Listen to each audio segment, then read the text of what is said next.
بسم الله الرحمن الرحيم الحمد لله رب العالمين والصلاة والسلام على سيد الأنبياء والمرسلين أما بعد فأعوذ بالله من الشيطان الرجيم بسم الله الرحمن الرحيم قواعد فقہیہ کے حوالے سے الاسباب والنظائر کا مطالعہ ہمارا چل رہا ہے اور اس کے دروس کا سلسلہ جاری ہے۔ گزشتہ اسباق میں ہم نے نیت کے حوالے سے جو ہمارا پہلا قاعدہ ہے کہ لا ثواب الا بالنیتی، اس پر ہم نے کچھ نہ کچھ بحث کی تھی، اور علامہ ابن نجیم مصری رحمۃ اللہ تعالی علیہ نے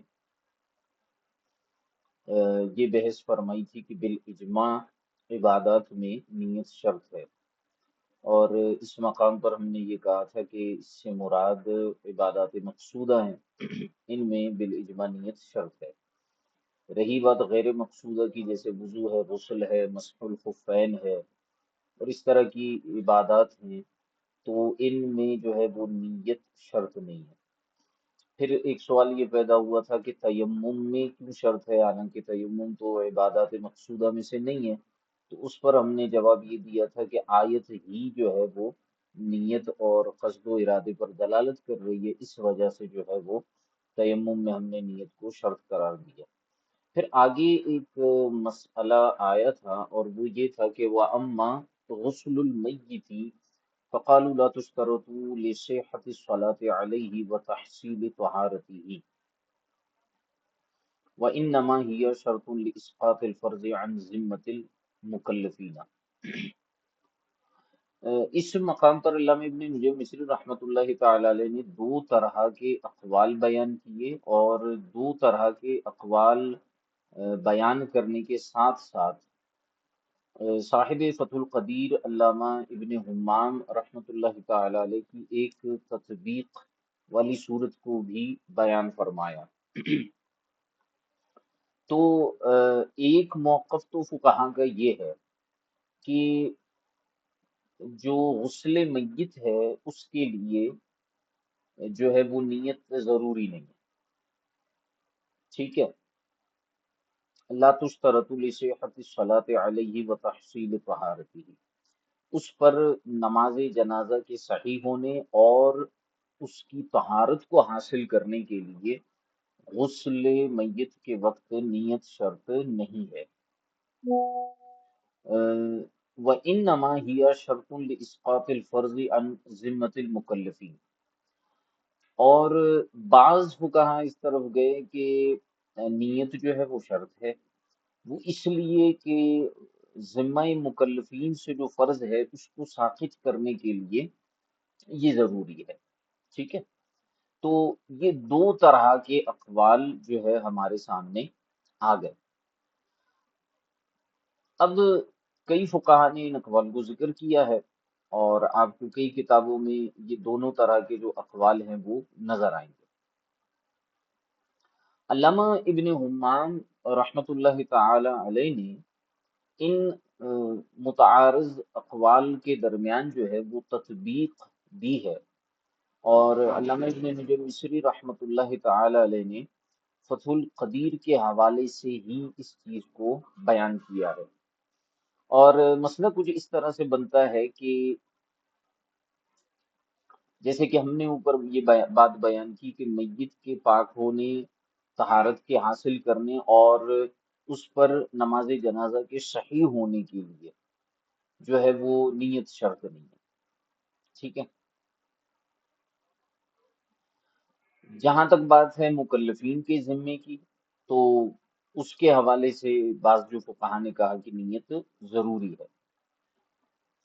اب بات یہ ہے کہ میت کو غسل دینا جو ہے یہ تو ہے فرض، فرض کفایہ ہی لے لیں اس کو۔ ایک ہوتا ہے فرض عین اور ایک ہے فرض کفایہ، لیکن بہرحال باعتبار فرضیت کے میت کو غسل دینا تو فرض ہے، ٹھیک ہے۔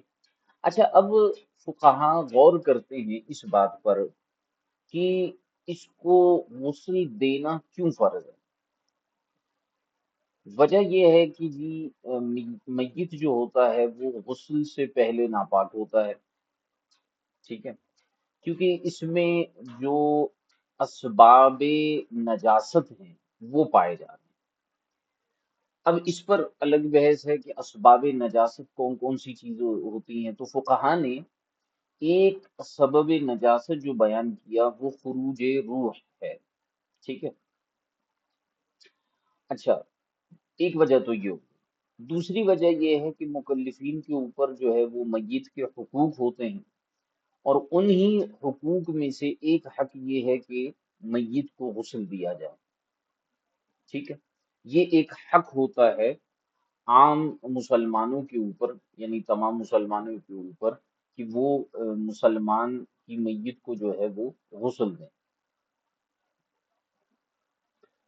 اچھا، اب اگلا مسئلہ اس میں یہ آتا ہے کہ جب، یعنی دو باتیں ہو گئی نا، ایک تو خروج روح کی سبب سے ہم نے اس کے اوپر جو ہے وہ حکم نجاست لگا دیا، اور دوسرا یہ ہے کہ اس کے اوپر حق ہے۔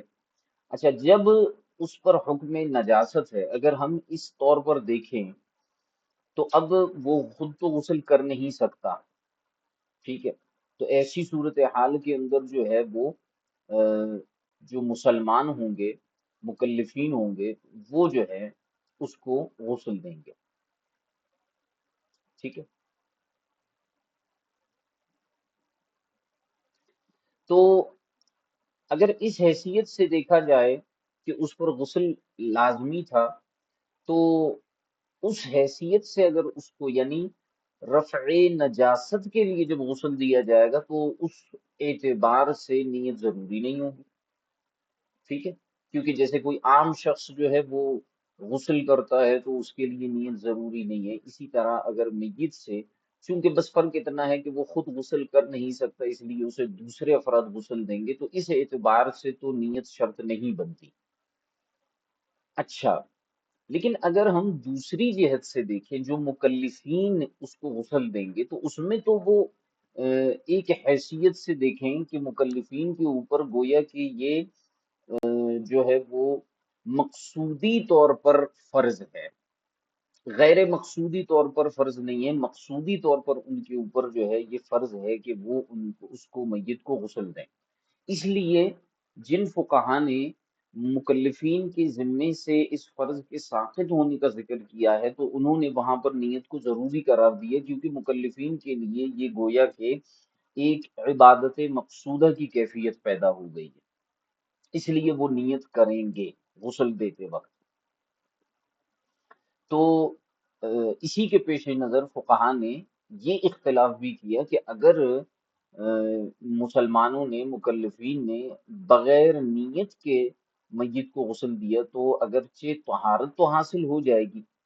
اور اس پر آپ نماز جنازہ بھی پڑھ سکتے ہیں، لیکن جو فرض تھا میت کو غسل دینے کا مکلفین کے اوپر وہ ساقط نہیں ہوگا، کیوں؟ کیونکہ انہوں نے اس وقت نیت نہیں کی، ٹھیک ہے۔ اچھا، اب علامہ ابن نجیم مصری رحمۃ اللہ تعالی علیہ نے اس مقام پر جو ہے وہ پھر آگے ایک اور کنڈیشن اور صورتحال بیان کی، وہ یتفرع علیہ والا مسئلہ، کہ ان الغریق یغسل ثلاثا في قول أبي يوسف، وفي رواية عن محمد أنه إن نوى عند الإخراج من الماء يغسل مرتين وإن لم ينوي فثلاثا وعنه يغسل مرة واحدة كما في فتح القدير۔ اچھا، اب علامہ ابن حمام رحمت اللہ تعالی علیہ اس حوالے سے یہ موقف رکھتے ہیں کہ میت کو غسل دینے کے حوالے سے جو مکلفین ہیں ان کا جو ذمہ ہے اور ان کے اوپر جو میت کا حق ہے اس کو ساقط کرنے کے لیے جو ہے وہ نیت یہ ضروری ہے، ٹھیک ہے، وہ اس جہت سے اس کو، یعنی ذمہ مکلفین کے حوالے سے اس چیز کو دیکھتے ہیں۔ تو اب اس حوالے سے جو ہے وہ ایک مسئلہ پیدا ہوتا ہے، وہ یہ ہے کہ اگر کوئی شخص جو ہے وہ پانی کے اندر ڈوب کر مر جاتا ہے تو سوال یہ پیدا ہوتا ہے کہ پانی کے اندر چونکہ ڈوب کر وہ مر گیا اور چند لمحے کے لیے بھی جو ہے وہ اللہ آپ کا بھلا کرے وہ پانی میں رہا، تو پانی تو اس کے جسم کو چھو لے گا۔ سوال یہ پیدا ہوتا ہے کہ آیا اسے اب غسل دینے کے لیے کیا کنڈیشن ہوگی؟ کیا اسے ویسے ہی نکال لیا جائے گا یا اس کو پانی میں 2 3 مرتبہ ہوتے دیں گے؟ کیا کریں گے؟ تو اس حوالے سے علامہ ابن حمام رحمۃ اللہ تعالی علیہ نے جو ہے وہ چند اقوال بیان کیے ہیں،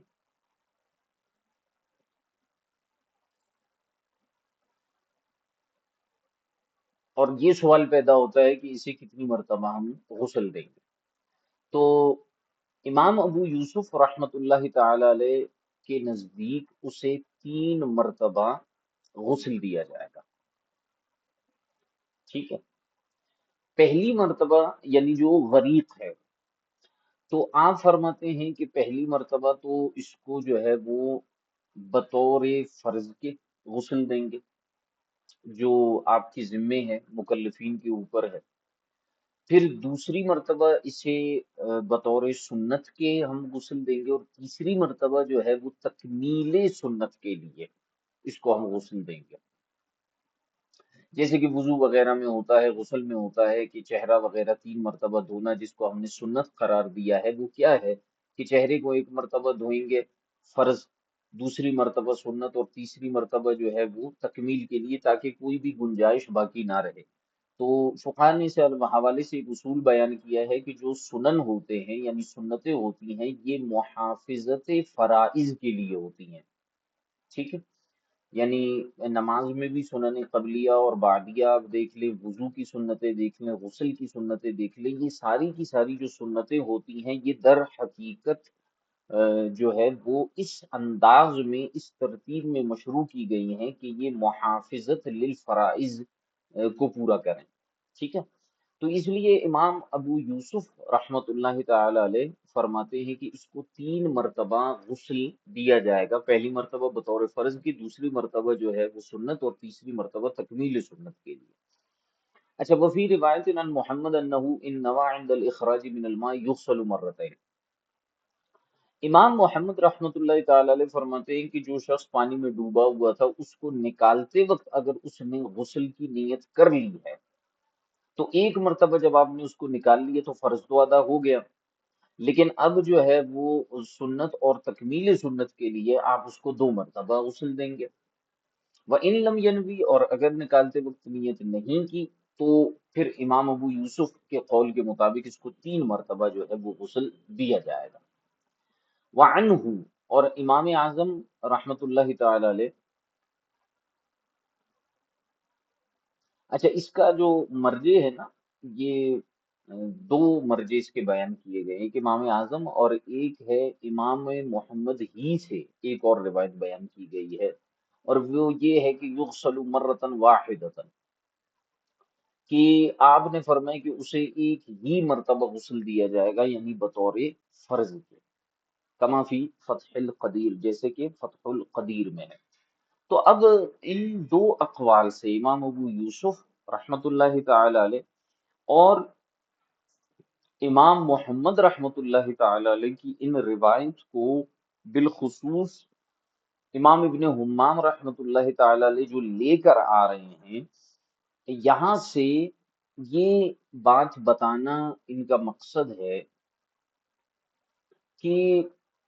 لگ تو یہی رہا ہے کہ غسل میت کے وقت جو ہے وہ اسقاط فرض کے لیے نیت ضروری ہوگی، اسی وجہ سے جو ہے وہ دیکھیے کہ جو غریق ہے، ڈوبا ہوا شخص ہے، اسے نکالنے کے بعد امام ابو یوسف کہتے ہیں کہ 3 مرتبہ غسل دیا جائے گا، امام محمد کہتے ہیں کہ اگر نکالتے وقت نیت کر لی تو 2 مرتبہ، اور اگر نیت نہیں کی تو 3 مرتبہ، اور پھر ایک روایت آپ کی یہ ہے کہ 1 مرتبہ اسے غسل دیا جائے گا فرضیت کی ادائیگی کے لیے۔ تو یہ 2 اور 3 مرتبہ کا تو وہی ہے سنت اور کمال سنت کے لیے، لیکن دیکھیں کہ یہ یہاں پر نیت اور ارادے کا ذکر کر رہے ہیں،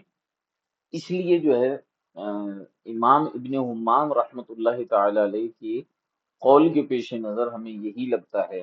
کہ یہاں پر نیت جو ہے وہ ضروری ہونی چاہیے۔ اب مزید آپ بھی کتابوں میں تلاش کریں کہ غسل میت کے لیے جو ہے وہ نیت ضروری ہوگی یا نہیں ہوگی، یا یہ خاص محقق ابن امام کے تفردات میں سے کہ آپ جو ہے وہ اس کو جو ہے بیان کر رہے ہیں۔ اور باقی جہاں آپ کا مطالعہ چلے، بحر شریعت، فتاوی رضویہ، شامی، ان کتابوں میں آپ دیکھیں کہ کیا معاملہ ہے۔ ٹھیک ہے، اچھا، اب اس کے بعد جو ہے وہ ایک اور بحث علامہ ابن نجم مصری رحمۃ اللہ تعالی علیہ لے کر آ رہے ہیں، اور فرماتے ہیں وَأَمَّا فِي الْعِبَادَاتِ كُلِّهَا فَهِيَ شَرْطُ صِحَّتِهَا إِلَّا الْإِسْلَامِ۔ اب پیچھے علامہ ابن نجم مصری رحمۃ اللہ تعالی علیہ یہ والا جو پیراگراف تھا انما شرطت فی العبادات بالاجماع، اس پیراگراف میں آپ نے اجمالاً ایک بات کی کہ جو نیت ہے وہ عبادات میں بالاجماع جو ہے وہ شرط ہے۔ ٹھیک ہے، اور یہاں اصل مقصد آپ کا شرطیت کو اتنا بیان کرنا نہیں تھا جتنا آپ نے دلیل کو بیان کیا کہ بالاجماع یا آیت کے ذریعے، پھر آپ نے اسی پہ کلام کیا کہ بھئی بالاجماع، پھر چند ایک اشکالات پیدا ہوئے تھے ان کا آپ نے جواب دیا۔ اب یہاں سے ایک اور پیراگراف کے ذریعے جو ہے وہ ایک چیز کو بیان کر رہے ہیں علامہ ابن حمام رحمۃ اللہ تعالی علیہ کہ جتنی بھی عبادات ہیں، اما فی العبادات فہی شرط صحتها، عبادات میں صحت کے لیے جو شرط ہے وہ نیت ہے، الا الاسلام، سوائے اسلام کے۔ ٹھیک ہے،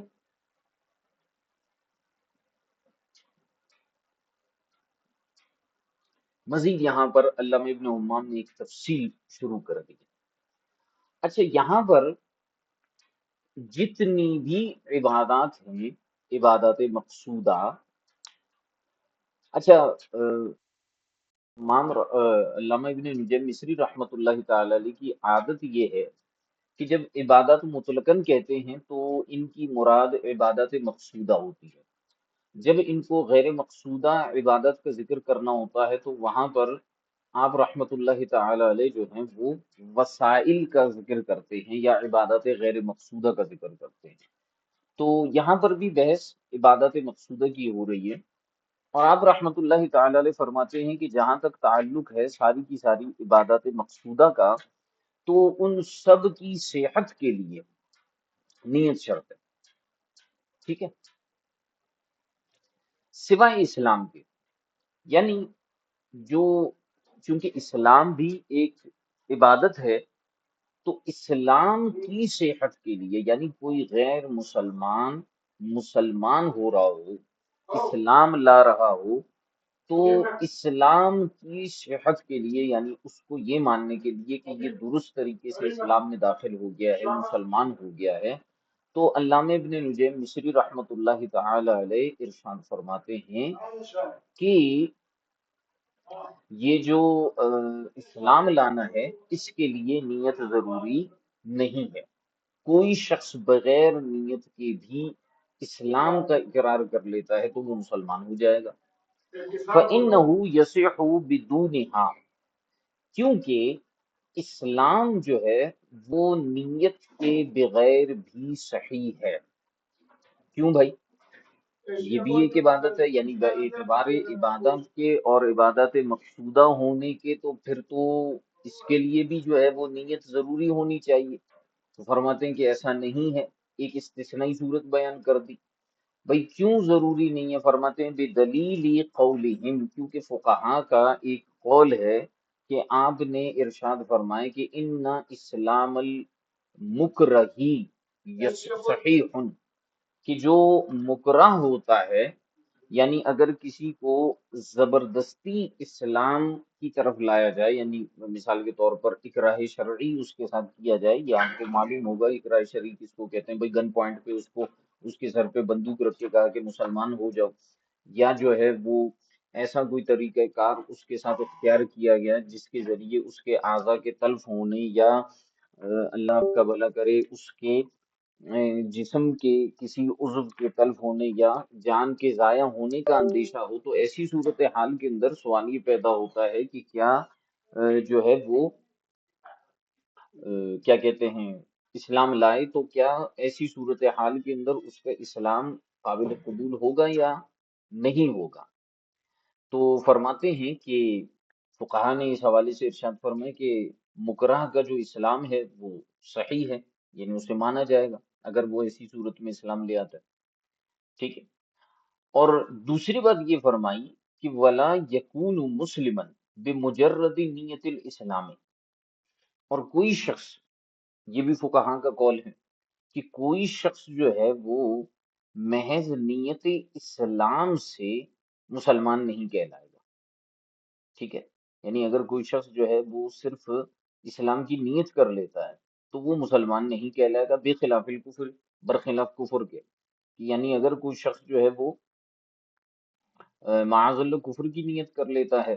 تو پھر جو ہے وہ بعض فقہا اس حوالے سے فرماتے ہیں کہ وہ کافر ہو جائے گا، کما سنبینہ فی بحث طرق، جیسے کہ ہم اس کو طرق کی بحث میں بیان کریں گے۔ وَأَمَّا الْكُفْرُ فَيُشْتَرَطُ لَهُ النِّيَّةُ لِقَوْلِهِمْ، اور بہرحال اچھا ہاں، یہاں پر اس چیز کو سمجھیے کہ برخلاف کفر کے، کہ اس میں اگر کوئی شخص جو ہے وہ کفر کر رہا ہوتا ہے تو اس وقت اس کی نیت کفر ہوگی یا نہیں ہوگی۔ اب اس میں ایک تفصیلی بحث ہے کہ معاذ اللہ اگر کوئی شخص جو ہے وہ کفر کر رہا ہے تو کیا ہم یہ دیکھیں گے کہ اس کے کفر کی نیت تھی یا محض فعل کفر سے ہی کافر ہو جائے گا؟ اس میں تفصیل ہے۔ بعض ایسی چیزیں ہوتی ہیں کہ جس میں نیت نہیں پوچھی جاتی، اور بعض ایسے مقامات ہوتے ہیں جہاں پر متکلم کی یا فاعل کی نیت کو دیکھا جاتا ہے، اگر اس کے فعل میں نیت بھی ہے تو ہی حکم کفر لگے گا، اور اگر نیت نہیں ہے تو حکم کفر نہیں لگے گا۔ اور بعض ایسے صریح معاملات ہوتے ہیں جس میں نیت نہیں پوچھی جاتی، تو فرماتے ہیں ہم اس کو طرق کی بحث میں بیان کریں گے، لیکن محض جو ہے وہ مجرد نیت اسلام سے، یعنی صرف کوئی شخص کافر ہے اور وہ اسلام کی نیت کر لیتا ہے تو وہ مسلمان تو نہیں کہلائے گا۔ وَأَمَّا الْكُفْرُ، اور بہرحال کفر کی بات، فَيُشْتَرَطُ لَهُ النِّيَّةُ، تو کفر کے لیے جو ہے نیت کو شرط قرار دیا گیا ہے۔ اب جیسے میں نے بتایا آپ کو کہ بعض سری صورتیں ہوتی ہیں اور بعض غیر سری صورتیں ہوتی ہیں، تو غالباً یہاں پر علامہ ابن نجم مصری رحمۃ اللہ تعالی علیہ ان صورتوں کی بحث کر رہے ہیں یا اس کے حوالے سے اشارہ فرما رہے ہیں کہ جہاں پر جو ہے وہ صورتحال اتنی واضح نہیں ہوتی اور وہاں پر جو ہے وہ پوچھنے کی کچھ نہ کچھ گنجائش رہتی ہے، تو وہاں پر فقہا فرماتے ہیں کہ نیت جو ہے وہ ضروری ہے اور شرط ہے، ٹھیک ہے۔ اچھا ایک منٹ ذرا صبر کیجیے گا۔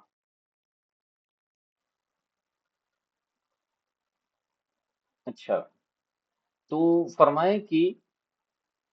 وَأَمَّا الْكُفْرُ فَيُشْتَرَطُ لَهُ النِّيَّةُ، بہرحال جہاں تک کفر کی بات ہے تو اس کے لیے جو ہے وہ نیت شرط ہے،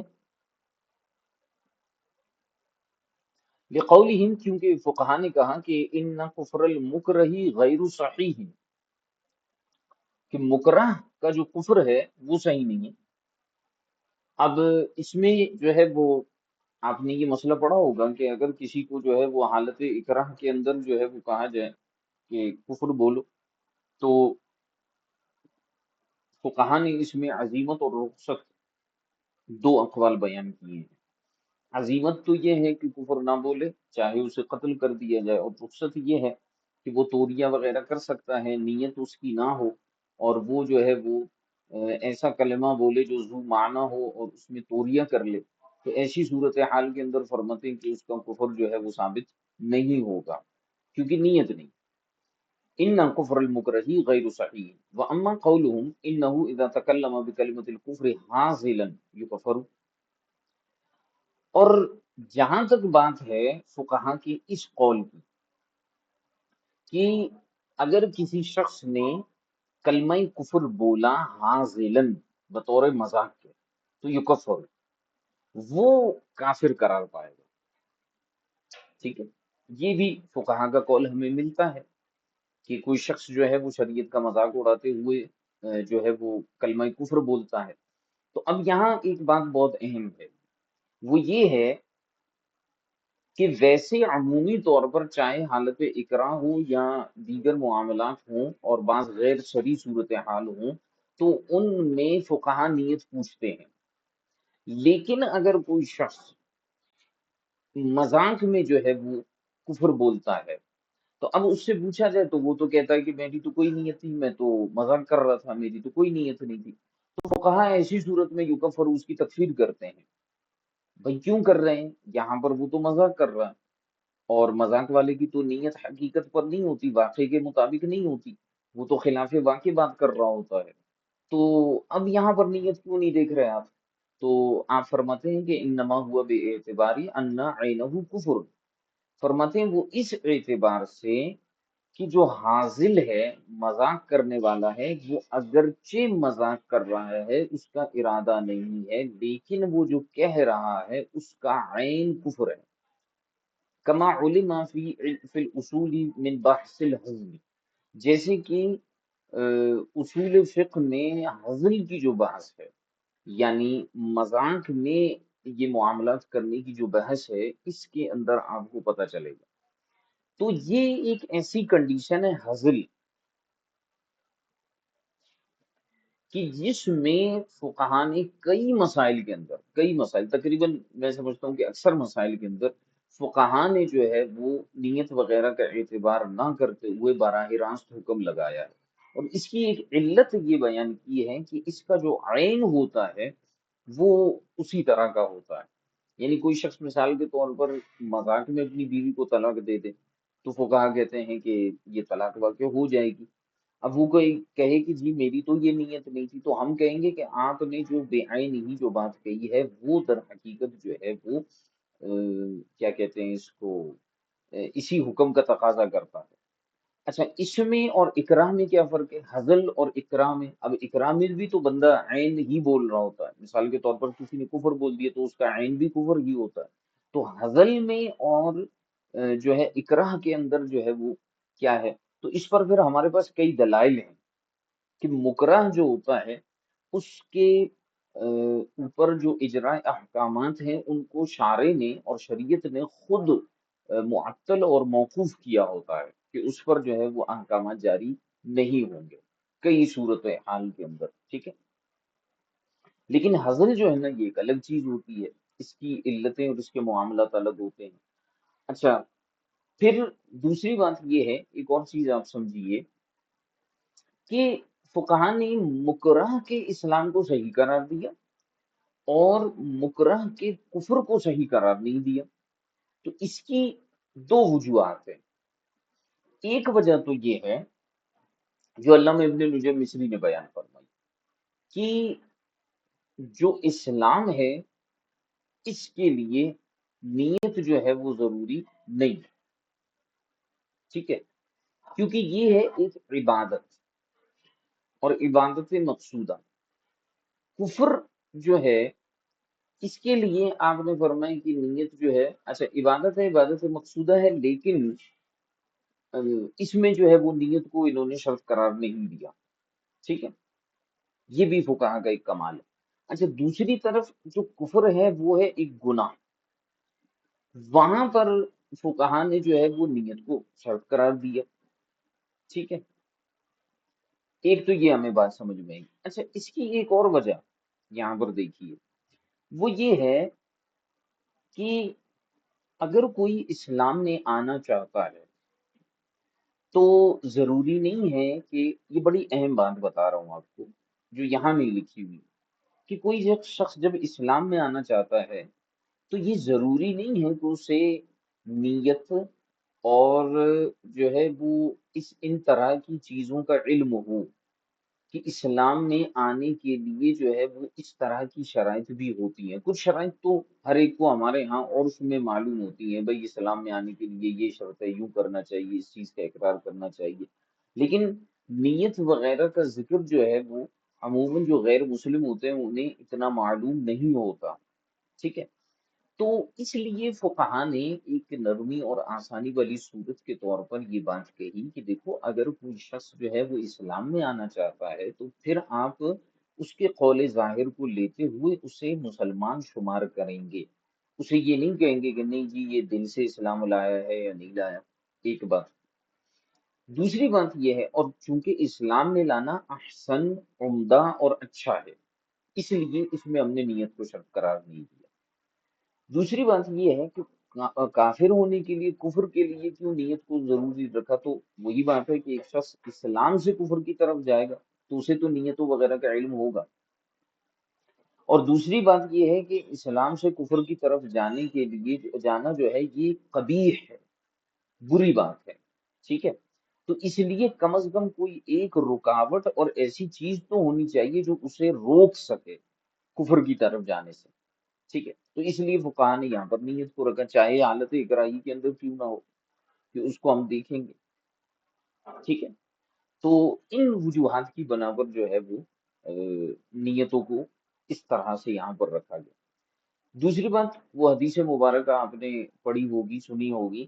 کہ وہ ایک صحابی تھے، ایک مقام پر جو ہے وہ جنگ کے اندر وہ گئے تو ایک شخص کو قتل کرنے کے لیے آگے بڑھے. تو اس شخص نے فوراً جو ہے وہ کلمہ پڑھنا شروع کر دیا. تو آپ نے پھر بھی اس کو قتل کر دیا، یہ گمان کرتے ہوئے کہ یہ شاید ہمارے ڈر کی وجہ سے جو ہے وہ کلمہ پڑھ رہا. تو جب بارگاہ رسالت صلی اللہ علیہ وآلہ وسلم میں آپ کی حاضری ہوئی، نبی کریم صلی اللہ علیہ وسلم سے آپ نے یہ ماجرہ بیان کیا، واقعہ بیان کیا کہ یا رسول اللہ صلی اللہ علیہ وسلم، ایک شخص کو ہم قتل کرنے کے لیے آگے بڑھے اور اس نے فوراً جو ہے وہ کلمہ پڑھنا شروع کر دیا. تو یہ معاملہ ہو گیا اور ہم نے اسے قتل کر دیا. تو نبی کریم صلی اللہ علیہ وآلہ وسلم نے جو ارشاد فرمایا اس کا مفہوم یہ بنتا ہے کہ آپ صلی اللہ علیہ وسلم نے فرمایا کہ جو ہے وہ تم نے اسے چھوڑا کیوں نہیں، تم نے اسے قتل کیوں کر دیا؟ تو صحابی عرض کرنے لگے کہ یا رسول اللہ صلی اللہ علیہ وسلم، وہ ہمارے ڈر کی وجہ سے جو ہے اس نے کلمہ پڑھنا شروع کر دیا. تو آقا کریم صلی اللہ علیہ وسلم نے فرمایا کہ کیا تو نے اس کا سینہ چیر کر دیکھا تھا کہ اس کے دل میں کفر ہے یا نہیں؟ تو اس پر صحابی رسول صلی اللہ علیہ وسلم خاموش ہو گئے. تو علماء نے یہاں سے یہ حکم بھی مرتب کیا کہ اگر کوئی شخص آپ کے سامنے جو ہے وہ کلمہ پڑھنا شروع کر لیتا ہے تو پھر جو ہے وہ اگر حالات اور چیزیں جو ہیں وہ اس طرف آ رہی ہوں، جس طرح سے ہمارے ہاں ایک عرف ہے کہ مسلمان بھی رہتے ہیں، اور چونکہ ہمارے ہاں جو ہے وہ دیگر مذاہب کی بھی بعض اوقات بعض افراد رہتے ہیں اور ان کی مخصوص علامتیں ہوتی ہیں، چہرہ، گیٹ اپ، شکل، حلیہ. اگر اس کا حلیہ وغیرہ جو ہے وہ مسلمانوں سے میچ کرتا ہے تو ایسی صورتحال کے اندر جو ہے پھر ہم اس کو کافر نہیں کہیں گے جبکہ وہ ہمارے سامنے کلمہ پڑھ رہا ہے. ٹھیک ہے. ہاں جہاں تک مذاق اور ہزل کی بات ہے، تو اگر کوئی شخص جو ہے وہ مذاق میں کفر کرتا ہے تو اس کو پھر فقہا جو ہے وہ اس پر محمول نہیں کرتے، اور اگر ہم مذاق کی اجازت دے دیں گے تو پھر معاملات جو ہے وہ خراب ہو. تو آگے فرمایا فلا تصح صلاۃ مطلقا ولو صلاۃ جنازۃ الا بها فرضا او واجبا او سنتا او نفلا. لہذا علامہ ابن نجیم مصری رحمۃ اللہ تعالی علیہ اسی پر احکامات کو مرتب کرتے ہوئے ارشاد فرماتے ہیں کہ عبادت میں چونکہ نیت کو شرط قرار دیا ہے تو لہذا فرماتے ہیں مطلق نماز صحیح نہیں ہوگی. یعنی کوئی شخص مطلق نماز کی نیت کرتا ہے، ولو صلاۃ جنازہ، اگرچہ نماز جنازہ ہی کیوں نہ ہو، الا بہا، مگر نیت کے ساتھ. اب یہاں پہ دو باتیں، ایک تو مطلق نیت ہے اور ایک ہے کہ وہ نیت ہی نہیں کر رہا، مطلقاً نماز پڑھ رہا ہے. تو فرماتے ہیں کہ مطلقاً جو ہے نماز صحیح نہیں ہوگی الا بہا، مگر کس کے ساتھ؟ نیت کے ساتھ. فرضن او واجبن او سنتن او نفلن، چاہے فرض ہو چاہے واجب ہو چاہے سنت ہو چاہے نفل ہو۔ اچھا، اب دو باتیں یہاں پر سمجھیے گا، ایک ہوتی ہے نماز کی نیت، اور ایک نماز میں آپ تعیین کرتے ہیں کہ میں کون سی نماز پڑھ رہا ہوں، ٹھیک ہے؟ تو اب اس میں ایک چیز کو یاد رکھیے گا کہ اگر معاملہ ہے نوافل کا، تو اس میں تو فقہا فرماتے ہیں کہ مطلق نماز کی نیت سے نماز ہو جائے گی، ٹھیک ہے؟ نیت تو بہرحال ضروری ہے، لیکن نیت کون سی ہوگی؟ ایک ہے مطلق نماز کی نیت، تو کوئی شخص اگر نفل میں مطلقاً نماز کی نیت کرتا ہے، ٹھیک ہے، تو اس کی نماز صحیح ہو جائے گی۔ اور پھر دوسری بات یہ ہے کہ وصف صلاۃ کا نیت میں ہونا، یہ دوسری کیٹیگری آتی ہے کہ نیت تو ہے لیکن وصف صلاۃ بھی اس کے ساتھ ذکر کرنا ضروری ہے یا نہیں۔ تو فرائض کے حوالے سے جو فقہا فرماتے ہیں وہ یہ ہے کہ اس میں وصف صلاۃ بھی ضروری ہے، کہ بندہ جو ہے وہ صرف مطلقاً نماز کی نیت نہیں کرے گا، بلکہ نیت کرے گا کہ میں 4 رکعت نماز فرض کی نیت کرتا ہوں یا 2 رکعت نماز فرض کی نیت کرتا ہوں، ٹھیک ہے؟ جہاں تک تعلق ہے واجبات کا، تو اس میں بعض فقہا نے مطلق کو بھی لیا ہے اور بعض نے جو ہے وہ فرائض کو، لیکن جمہور کا جو موقف ہے وہ یہ ہے کہ جس طرح سے فرض میں تعیین صفت صلاۃ کی جائے گی، ٹھیک ہے، اسی طرح واجبات میں بھی تعیین صفت صلاۃ کی جائے گی کہ میں 3 رکعت واجب وطر کی نیت کرتا ہوں، اس طرح سے کرے گا، ٹھیک ہے؟ اور رہی بات سنن و نوافل کی، تو وہاں پر مطلق نیت صلاۃ سے بھی نماز اس کی ہو جائے گی۔ تو یہ جو کلمہ ارشاد فرمایا ہے نا یہاں پر علامہ ابن نجم مصری رحمۃ اللہ تعالی علیہ نے، اس میں جو ہے وہ تفصیل کچھ اسی طرح سے بنے گی کہ فلا تصح صلاۃ مطلقاً،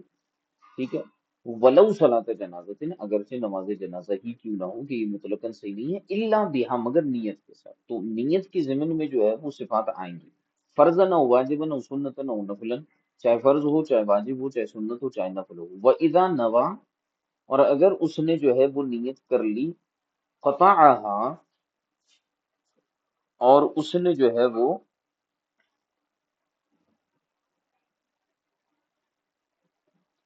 وَإِذَا نَوَى قطعها، اور اگر کسی شخص نے نیت کی نماز کے ختم کرنے کی، صلاۃ یا نماز کے ختم کرنے کی،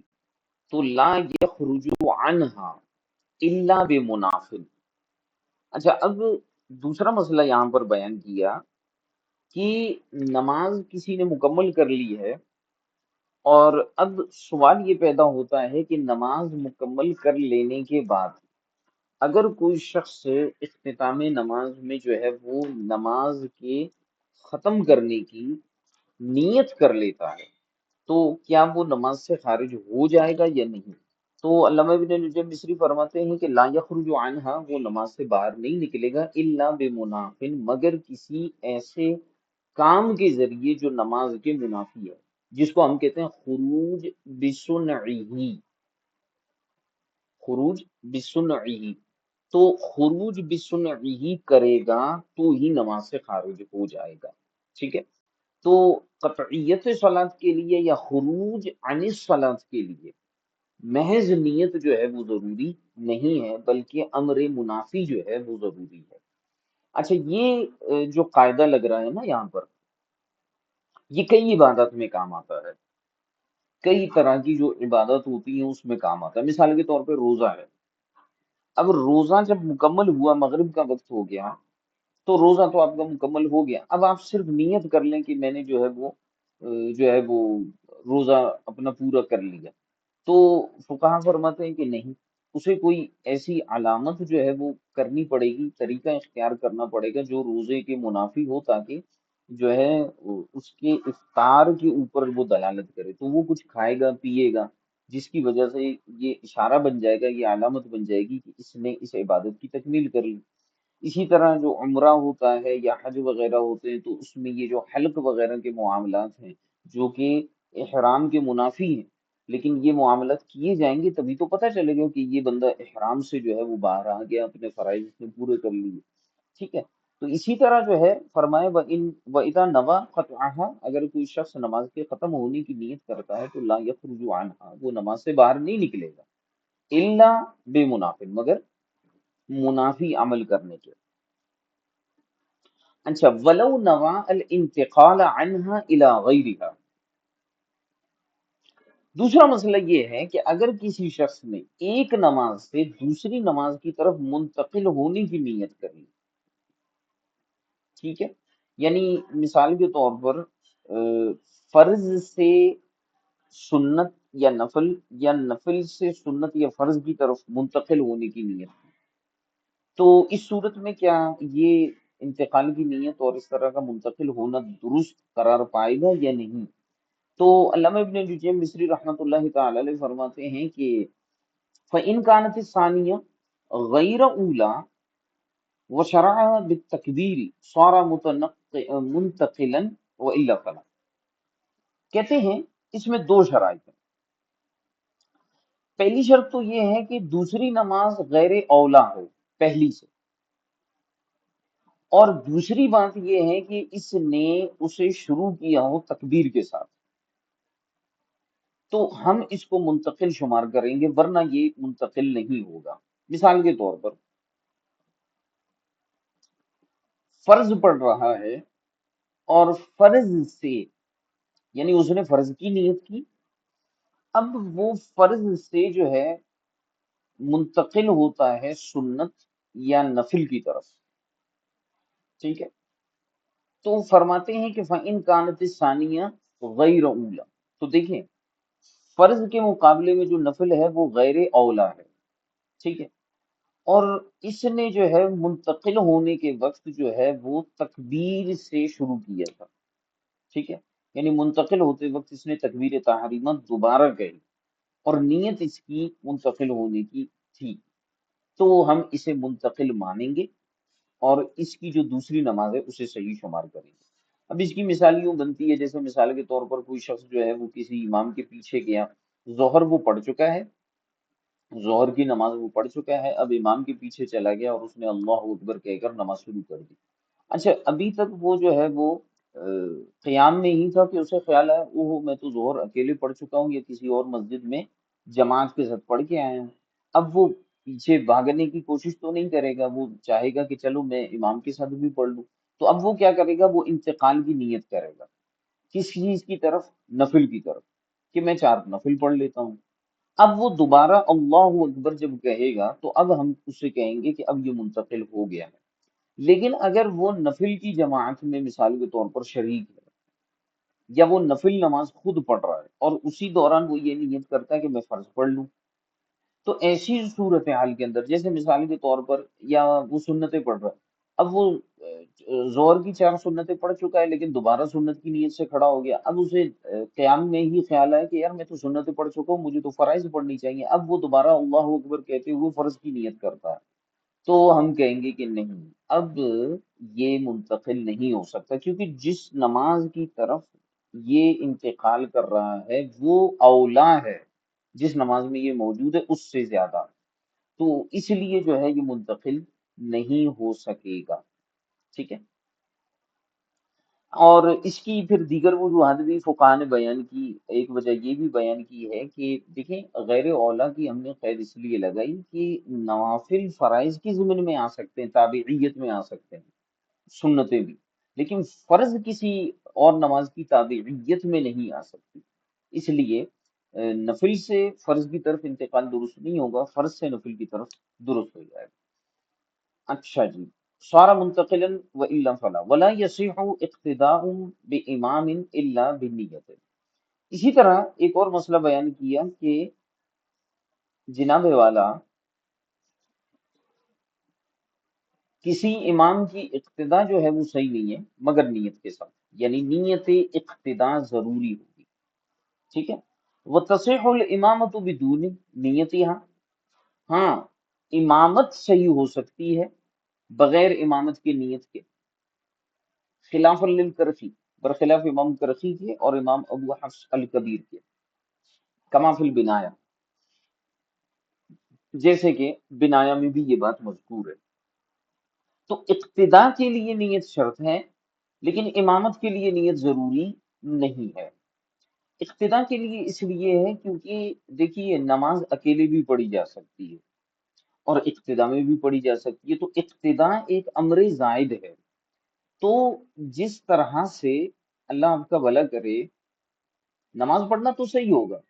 لیکن مسئلہ یہاں پر یہ آتا ہے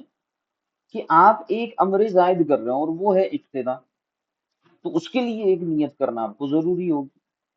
اچھا، جہاں تک بات ہے امامت کرنے کی، تو امامت امر زائد نہیں ہے اس حیثیت سے کہ آپ نماز پڑھ رہے ہیں اور کوئی شخص آپ کے پیچھے آ کر نماز پڑھنا شروع کر دے آپ کی اقتداء میں، تو اس میں تو کوئی مسئلہ نہیں ہے۔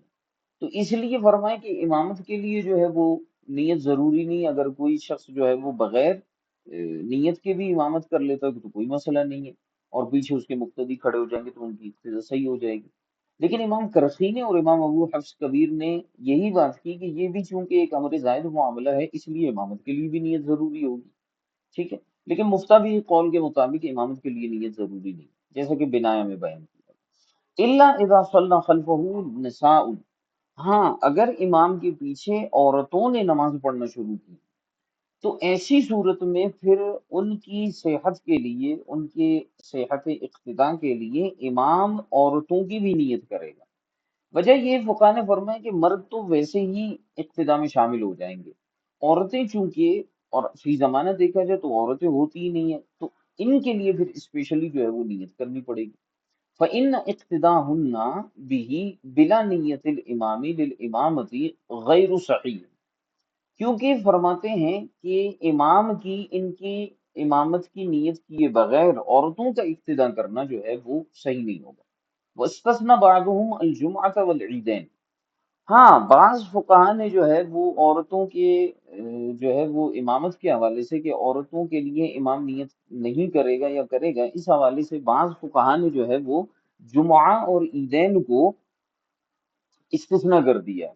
کہ اگر نماز جمعہ کا معاملہ ہے یا عیدین کا معاملہ ہے تو ایسی صورتوں میں عورتوں کی نیت امام نہ بھی کرے تو بھی ان کی اقتداء صحیح ہو جائے گی، وہ صحیح، اور یہی صحیح ہے جیسے کہ خلاصہ میں بھی بیان کیا گیا۔ اچھا، اس کو صحیح کیوں قرار دے رہے ہیں؟ اس کو اس لیے صحیح قرار دے رہے ہیں کہ جمعہ اور عیدین میں رش بہت ہوتا ہے، امام کو پتہ ہی نہیں چلے گا کہ اگر ایک بھی عورت آ گئی تو اس کی اقتداء صحیح نہیں ہوگی، 100 عورتیں آ جائیں اسے پتہ نہیں چلے گا، جمعے میں رش ہوتا ہے، تو اس لیے جو ہے اگر امام نیت نہیں بھی کرتے تو کوئی مسئلہ نہیں ہے،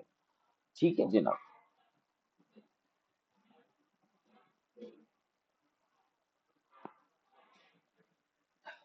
چلیں آج اس کو یہیں تک رکھ لیتے ہیں، انشاءاللہ جو ہے وہ بقایا مسائل اسی پر کل ہم پڑھیں گے۔ تو امید ہے کہ آج کا سبق آپ کو سمجھ میں آ گیا ہوگا، مزید اگر آپ کے کوئی سوالات وغیرہ ہیں تو ارشاد فرمائیں۔ جی جناب،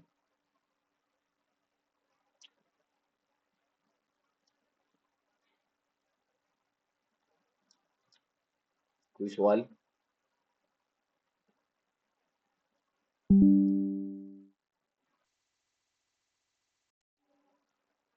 سوال نہیں ہے؟ واہ، سبحان اللہ۔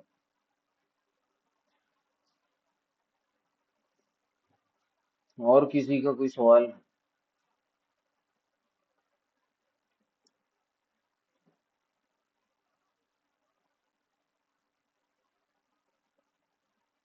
کوئی سوال نہیں؟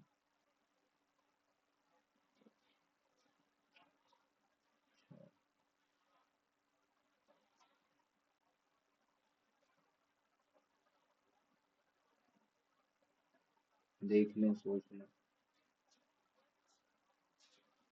سوال نہیں ہے، سبق سمجھ میں نہیں آیا؟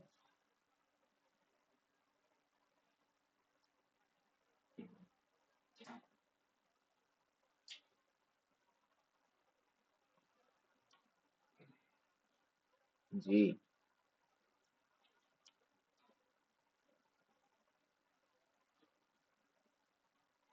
فرمائیں۔